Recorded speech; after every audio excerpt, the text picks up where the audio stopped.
नमस्कार। आज हम बात करेंगे केंद्र सरकार के द्वारा विकसित भारत रोजगार एवं आजीविका मिशन ग्रामीण अधिनियम 2025 के विषय में, क्योंकि 1 जुलाई 2026 से ये लागू हो रहा है। अब इसके तहत, जिसका लोकप्रिय नाम वीबीजी रामजी एक्ट 2025 भी है, संशोधित मजदूरी दरों को अब 1 जुलाई से लागू कर दिया जाएगा।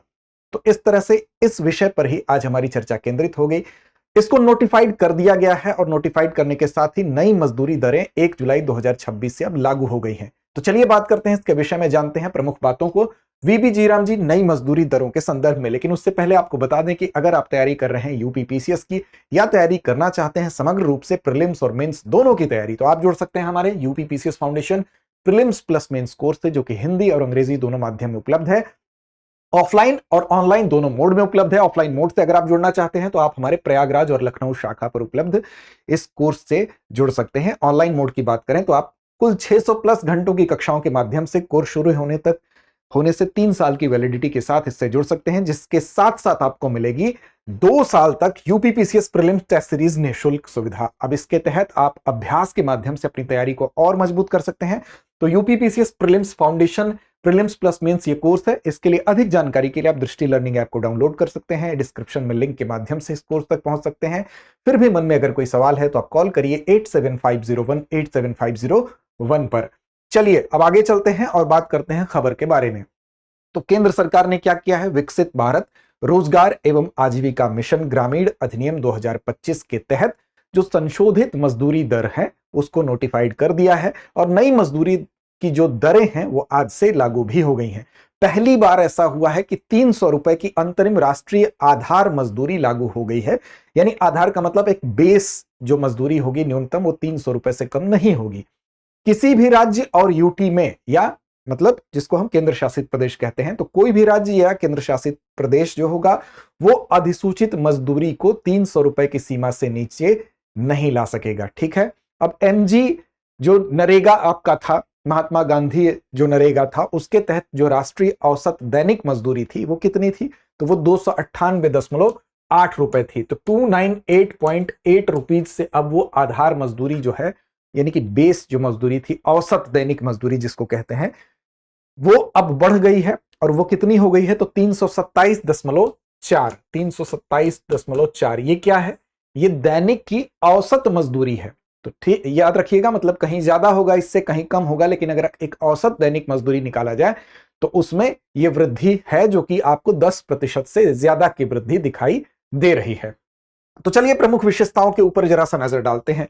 तो देखिए यहां पर राष्ट्रीय, सबसे पहली बात तो यही है कि जो औसत दैनिक मजदूरी है उसमें बढ़ोतरी आपको देखने को मिल रही है। किसके तहत, तो वीबी राम जी जो है पहल के तहत इसमें अब 327.4 रुपए प्रतिदिन हो गई है। ठीक, यानी कि 10% से ज्यादा की वृद्धि हो गई है। 21 राज्य और केंद्र शासित प्रदेश ऐसे हैं जहां पहले मजदूरी 300 रुपए प्रतिदिन से कम थी, अब वो 300 रुपए प्रतिदिन से कम नहीं होगी, 300 रुपए प्रतिदिन से वो तक या होगी या उससे ज्यादा होगी। ठीक, 15 से 25% की उल्लेखनीय वृद्धि भी कुछ जगहों पर देखने को मिली है। यानी कि कुछ जगह ऐसे भी हैं जहां की जो वृद्धि हुई है वो कितनी हुई है, 15 से लेकर 25% तक हुई है। अब उसमें कौन कौन से प्रदेश हैं, तो उसमें उत्तर प्रदेश, बिहार, झारखंड, पश्चिम बंगाल, असम, अरुणाचल प्रदेश और हिमाचल प्रदेश है जहां पर की आपको इस वृद्धि को 15 से 25% तक के अंतर्गत रख सकते हैं।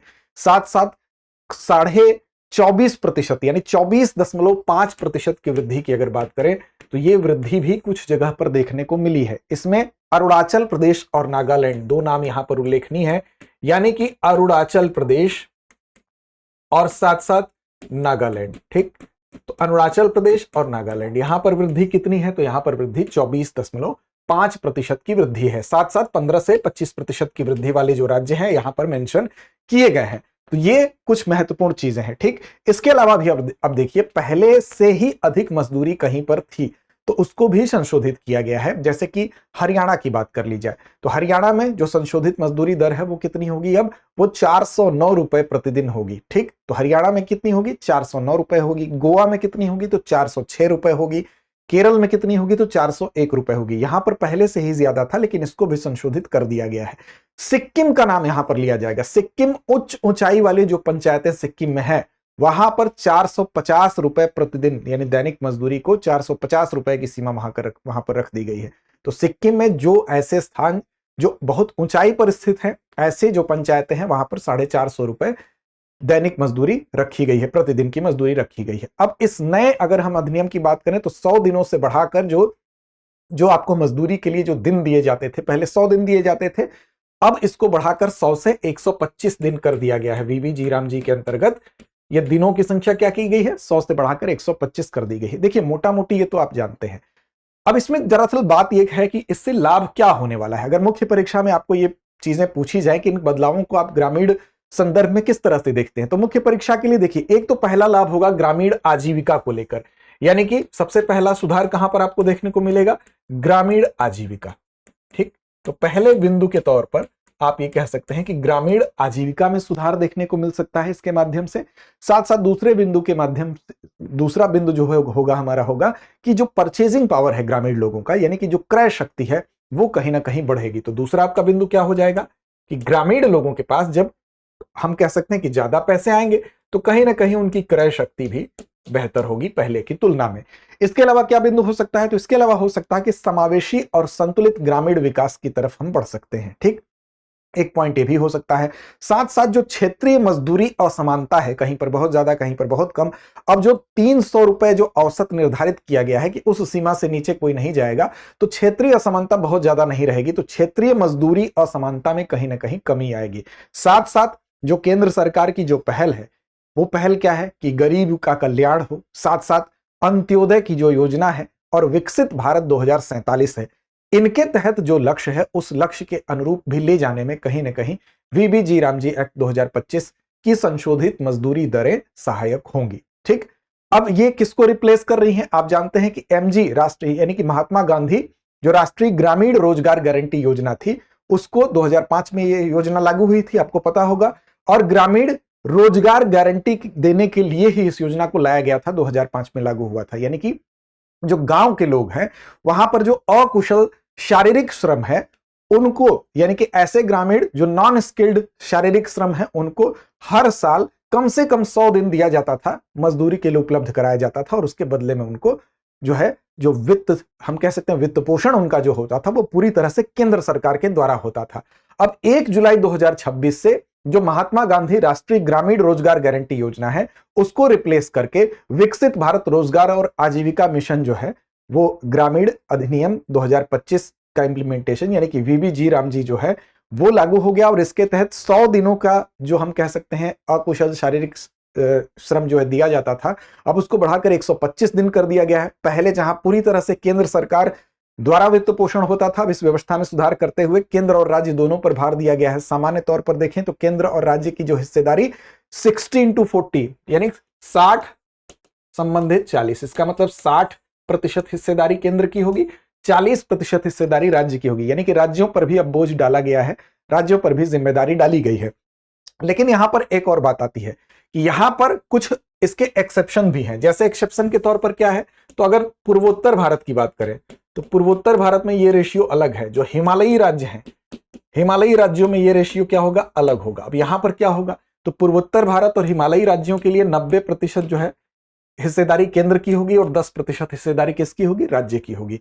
साथ साथ यूनियन टेरिटरी की बात करें तो ऐसी यूनियन टेरिटरी जहां पर ऐसी यूटी जहां पर विधायिका है, ठीक, अब कमेंट करके बताइए ऐसी यूटी कौन सी है जहां पर विधायिका है।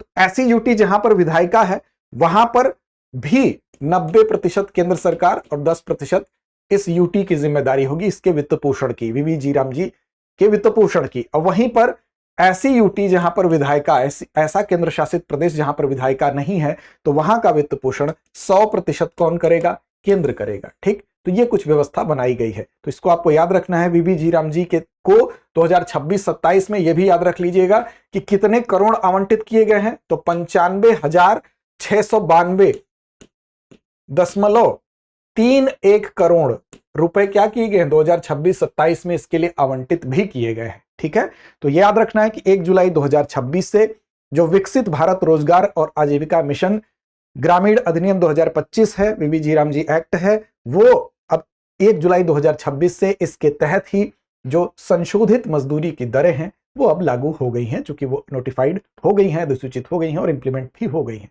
तो ये कुछ महत्वपूर्ण जानकारी थी। अब चलिए चलते हैं अभ्यास प्रश्न की तरफ। इसका महत्व आपको बताया ही जा चुका है कि ग्रामीण आजीविका इससे मजबूत होगी, ग्रामीण परिवारों की जो परचेजिंग पावर में वृद्धि होगी, समावेशी संतुलित ग्रामीण विकास को बढ़ावा मिलेगा, गारंटीकृत रोजगार से ग्रामीण आय में उल्लेखनीय वृद्धि होगी और राज्यों के बीच क्षेत्रीय मजदूरी असमानता को कमी लाने में ये योगदान होगा। तो ये मेंस के पॉइंट ऑफ व्यू से ये पॉइंट एक बार फिर से आपका रिवाइज हो गया। चलिए अब अभ्यास प्रश्न की तरफ चलते हैं कि विकसित भारत रोजगार एवं आजीविका मिशन ग्रामीण अधिनियम 2025 के तहत राष्ट्रीय औसत दैनिक मजदूरी बढ़कर कितनी हो गई है? 300 रुपए, 315.5 रुपए, 327.4 रुपए या 350.2 रुपए? तो इसका सही जवाब क्या होगा? कमेंट बॉक्स में कमेंट करके जरूर बताइए। लड़ते रहिए, अपने लक्ष्य की ओर बढ़ते रहिए। अब एग्जाम की तैयारी को और बेहतर करने के लिए हमारे चैनल को लाइक, शेयर और सब्सक्राइब करना ना भूलें।